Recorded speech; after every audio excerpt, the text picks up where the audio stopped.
Hello, good morning everyone. Welcome to Panikia Point. Hope all good.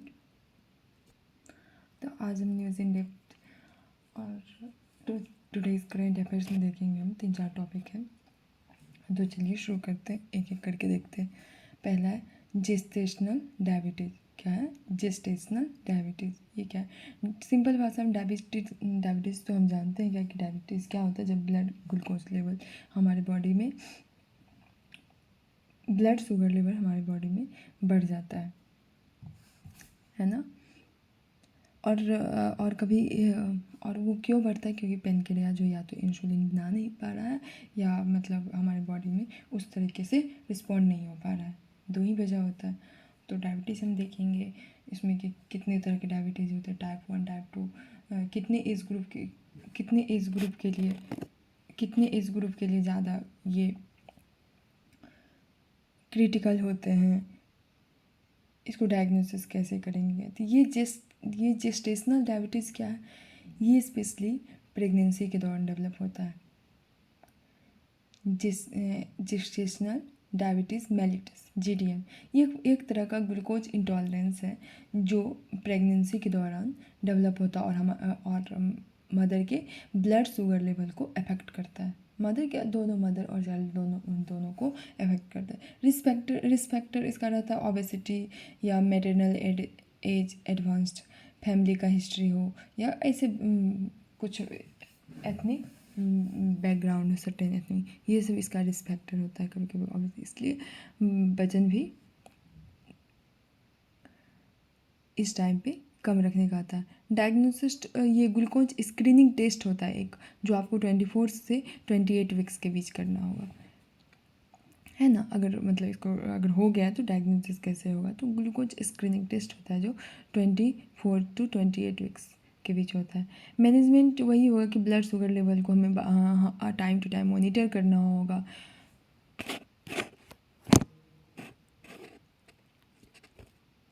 Time to time monitor करना होगा और dietary changes करना होगा। हमें अपनी लाइफ स्टाइल या फूड हैबिट्स में चेंज करना होगा। जो भी हम सप्लीमेंट ले रहे हैं वो उस चीज़ को और एग्जैगरेट नहीं करे। और इंसुलिन अगर ज़्यादा है तो हमें इंसुलिन इंजेक्शन तो लेना ही होगा। तो ये सब है मैनेजमेंट का तरीका। ब्लड शुगर लेवल को मॉनिटर कीजिए, डाइट रेसेंस कीजिए और इंसुलिन इंजेक्शन कीजिए। कॉम्प्लिकेशन क्या हो जाता है अगर हो गया जेस्टेशनल डायबिटीज़? तो इसमें कॉम्प्लिकेशन क्या आता है? तो कॉम्प्लिकेशन यही आता है कि larger birth weight led to larger birth weight. Larger birth weight का मतलब यहाँ आप समझ रहे होंगे। लार्जर बर्थ मतलब बेबी का वेट ज़्यादा हो जाता है और उस वजह से फिर दिक्कत होता है नॉर्मल डिलीवरी में। प्री टर्म डिलीवरी जो टाइम होता है उससे कम समय में डिलीवरी हो जाना, टाइप 2 डायबिटीज़ का रिस्क बढ़ जाना दोनों मदर और चाइल्ड के लिए। आगे हम देखेंगे टाइप 1 और टाइप 2 डायबिटीज़ क्या है।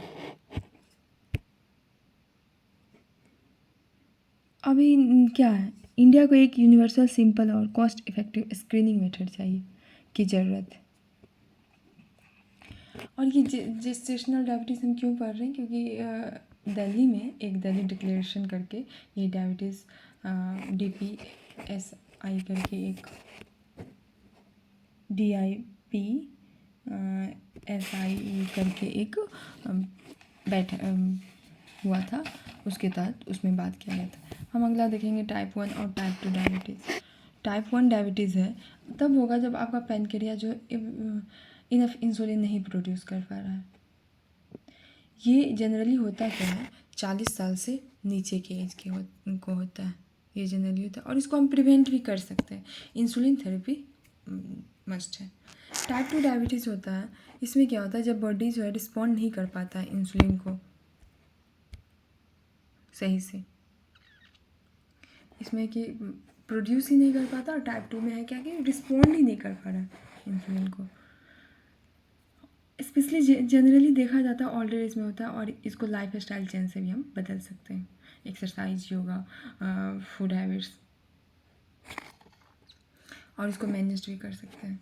अगला है, तो समझ में आ गया होगा जेस्टेशनल डायबिटीज़ क्या होती है। स्पेशली अगर टर्म भी कभी कभी टर्म भी पूछ लिया जाता है तो टर्म भी हमें याद रखना चाहिए। तो जेस्टेशनल डायबिटीज ये प्रेगनेंसी से रिलेटेड, ये it's a type of diabetes and related to pregnancy and that affects both mother and child. National clean air programme ये क्या है?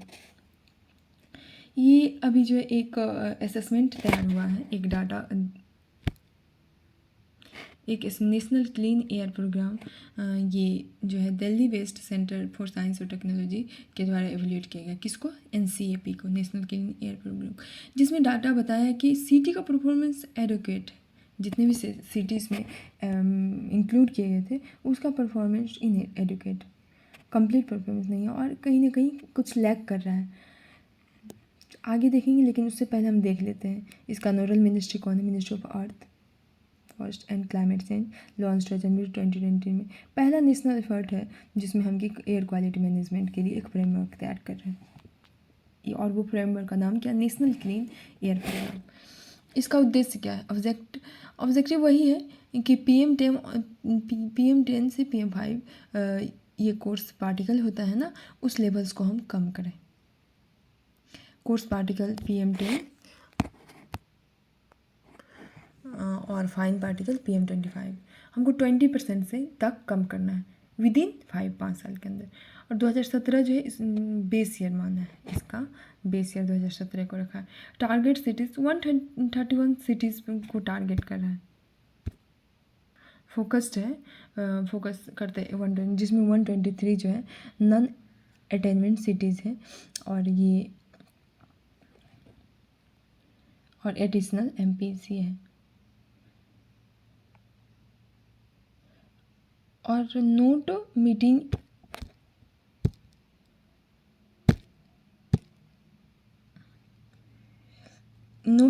और जो एम्बियंट एयर क्वालिटी को मीट नहीं किए हैं 5 साल तक, 15 फाइनेंस कमीशन के द्वारा आइडेंटिफाइड हुआ था एयर क्वालिटी मेजरमेंट। 34 MPCs को कवर किया गया इसके तहत 42 में। सिग्निफिकेंस वही है कि एयर क्वालिटी मॉनिटरिंग को इन्हांस किया जाए, डाटा एफिशिएंट हो और पब्लिक आउटरीच हो, एयर पॉल्यूशन मैनेजमेंट हो, इफेक्टिवनेस हो, NC national clean air programme का अच्छे से इफेक्ट हो, अच्छे से ये इम्प्लीमेंट हो। PM10 लेवल 82 सिटीज़ को दिया गया एनुअल टारगेट कि आप PM10 लेवल का 3 से 15% रिडक्शन हो आपके PM10 लेवल। इसमें बहुत सारे एक्ट है जो रिलेटेड है ये पॉल्यूशन से, एयर से। तो फैक्टर्स एक्ट 1948 में आया था, एयर प्रिवेंशन और कंट्रोल ऑफ पॉल्यूशन एक्ट 98 में। ये सब एक्ट बहुत इंपॉर्टेंट, एग्जाम ऑनलाइनर हो या हायर लेवल ऑफ एग्जाम हो, सब में पूछ लिया जाता है। Act the air prevention and control of pollution act फिर रूल्स 1982 में। फिर एटॉमिक एनर्जी एक्ट 1982 में आया, the air prevention and control of pollution amendment act फिर 1987 में। फिर मोटर व्हीकल्स एक्ट 19, ये सब सारे पॉल्यूशन या एयर या फैक्टर जिससे हमारे इन्वायरमेंट को इफेक्ट करता है। रेबीज़ क्या है? रेबीज़ ये तो हमको पता ही होगा, वायरस है और कैसे होता है, क्या होता है, देखेंगे। ये प्रिवेंटेबल डिजीज़ है, रोग कहा जा सकता है। जेनेटिक मतलब क्या होता है? जो जानवर से फैले, अगर जानवर हमको काट लिया, लिक कर लिया, उससे भी फैल जाएगा। जेनेटिक वायरल डिजीज़ है, काउज्ड होता है रेबीज़ वायरस से। इसका प्राइमरी टारगेट है कि ये ना नर्वस सिस्टम को, सेंट्रल नर्वस सिस्टम जिसमें हमारे इंपॉर्टेंट पार्ट्स ऑफ ब्रेन आते हैं, उसको ना टारगेट करता है और अफेक्ट करता है, जिससे ब्रेन डिजीज़ होता है और फिर एंड लास्टली डेथ हो जाता है। ट्रांसमिशन क्या है? तो डोमेस्टिक डॉग इसके लिए, डोमेस्टिक डॉग्स जो इसके लिए रिस्पॉन्सिबल होते हैं। 90% केस में ह्यूमंस में जो भी डोमेस्टिक डॉग होते हैं उसके लिए वो रिस्पॉन्सिबल होते हैं 99% केस में। वायरस डोमेस्टिक ऐसा नहीं कि सिर्फ डोमेस्टिक से ही वायरस कैरी हो रहा है, वो एक दूसरे में जा रहा है, नहीं, डोमेस्टिक जितना डोमेस्टिक एनिमल्स और वाइल्ड एनिमल्स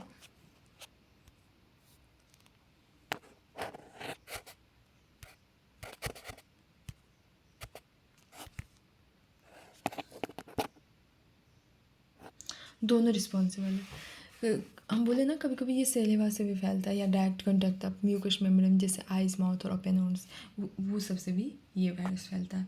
ग्लोबल प्रेजेंस क्या है, ये एवरी कंटिनेंट में पाया जाता है। ये वायरस सिर्फ अंटार्कटिका को छोड़ के हर जगह। 90% ह्यूमन डेथ एशिया और अफ्रीका में देखा गया है। इसको नेग्लेक्टेड ट्रॉपिकल डिजीज के में क्लासिफाइड किया गया है, जो कि मार्जिनाइज्ड, इम्पोवरिस्ड और वल्नरेबल पॉपुलेशन को इम्पैक्ट करता है। रेबिस समझ में आ गया है, जेनेटिक वायरल डिजीज़ है, प्रिवेंटेबल है, लेकिन और टारगेट करता है ये नर्वस सिस्टम को। ऐसा देखा गया है कि इसका ट्रांसमिशन होता है 99% केस जो है डोमेस्टिक डॉग से, लेकिन ये वायरस कैरी होता है दोनों के द्वारा, डोमेस्टिक और वाइल्ड दोनों वायरस को कैरी करने के लिए रिस्पॉन्सिबल है। हम देखें क्या कि सेलिवा से या म्यूकस में जैसे आइज माउथ और ओपन इस सब से भी, या डायरेक्ट कंटेक्ट में आ रहे हैं आप, उससे भी होगा। ग्लोबल प्रेजेंस वही है कि हर कंटिनेंट में पाया जाता है, अंटार्कटिका को छोड़कर 95% ह्यूमन केस जो है एशिया अफ्रीका में ही देखा जाता है। इसको नेग्लेक्टेड ट्रॉपिकल डिजीज़ भी कहा जाता है, ये याद रखें, कभी कभी पूछ लिया जाए नेग्लेक्टेड ट्रॉपिकल डिजीज़ किसको कहा जाता है, तो ये बहुत ज़रूरी है। और ये इम्पैक्ट करता है मार्जिनलाइज्ड, इम्पोविस्ड और वल्नरेबल। IPEF क्या है, इंडो पैसिफिक इकोनॉमिक फ्रेमवर्क। देख लेते हैं क्या है, क्यों आया न्यूज़ में। ये लॉन्च हुआ 9 मई 2022 में टोक्यो जापान में। इसमें 14 कंट्रीज पार्टिसिपेट हुए हैं और इसका एम क्या है कि इकोनॉमिक एंगेजमेंट और कॉपरेशन को इन्हांस करें। क्या है, इकोनॉमिक एंगेजमेंट और कॉपरेशन को इन्हांस करें। इसके पिलर हैं, फेयर और रिजिलियंट ट्रेड हो, सप्लाई चेन रिजिलियंस हो, क्लीन इकोनॉमी। इसके IPEF Indo Pacific economic framework के पिलर हैं। न्यूज़ में क्या है कि इंडिया को जो है IPF सप्लाई चेन काउंसिल का वाइस चेयर इलेक्ट किया गया है। तो न्यूज़ में इसलिए आया और ये इम्पोर्टेंट हो जाता है कि इंडिया को वाइस चेयर के रूप में इलेक्ट किया गया है, जो इन्हांस करेगा regional cooperation supply chain resilience के लिए। सप्लाई चेन रेजिलियंस हम देख लेते हैं, ये क्या है, एक एबिलिटी है सप्लाई चेन नेटवर्क का जो इंड्योर करेगा डिस्ट्रप्शन और मिनिमाइज करेगा जो रिवेन्यू कॉस्ट और कस्टमर को इम्पैक्ट कर उसको मिनिमाइज करेगा। ये इंटरकनेक्टेड जर्नी है रॉ मटेरियल का और प्रोडक्ट का असेंबली से फाइनल सेल तक जो जाता है।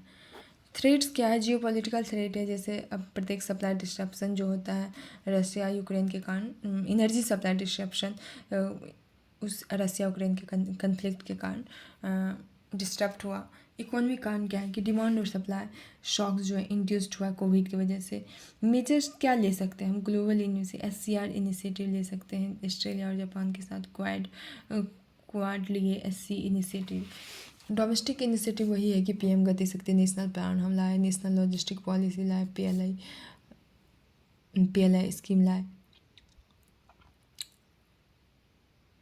करेंट अपॉइंटमेंट किसका सप्लाई चेन काउंसिल में करेंट USA चेयर कर रहा है, इंडिया वाइस चेयर कर रहा है, याद रखना है, ये सब बहुत इंपॉर्टेंट हो जाता है करेंट में। USA क्या कर रहा है, चेयर कर रहा है, तो इंडिया वाइस चेयर कर रहा है। क्राइसिस रिस्पॉन्स नेटवर्क में किसको रखा है, रिपब्लिक ऑफ कोरिया चेयर कर रहा है क्राइसिस नेटवर्क में, जापान वाइस चेयर कर रहा है। लेबर राइट्स एडवाइजरी में USA चेयर कर रहा है और फिजी वाइस चेयर कर रहा है। तो अपना मतलब इंडिया के पर्सपेक्टिव से इम्पोर्टेंट, क्योंकि इंडिया का जो है ये वाइस चेयर के रूप में इलेक्ट किया गया।